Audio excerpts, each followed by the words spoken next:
Is it worth buying real estate, commercial, residential, etc. under an LLC? That's a limited liability corporation.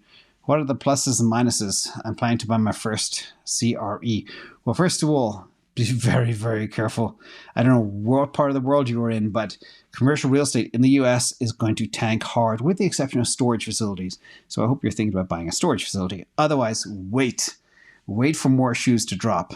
Wait for commercial properties to try to do some refinancing and watch the price falls. There's a building in San Francisco.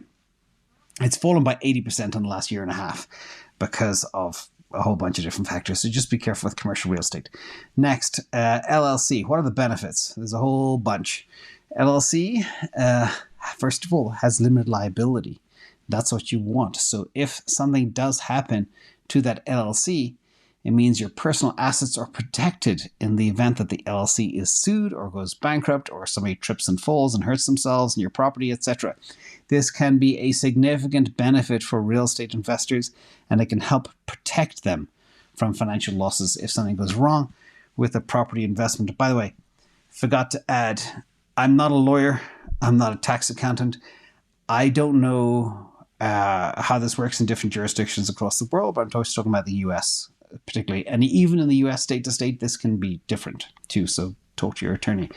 Also, speaking of taxes, you can see tax benefits. In some cases, LLCs can be taxed more favorably than individuals. You can write stuff off through the business, and you can take advantage of pass-through taxation, which means that the income earned from the property is not taxed at the individual level, but rather at the LLC level. And this can save investors money on taxes, which is also great. In addition, probably, in my opinion, one of the most important things is privacy.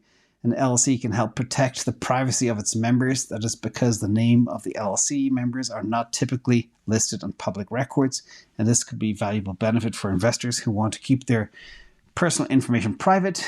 And finally, partnership benefits.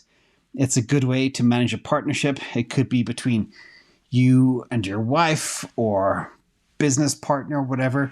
So everything is very cut and dry. Legal structure, you share the profits and losses and expenses cut down the middle or in a certain percentage, and it makes things very simple.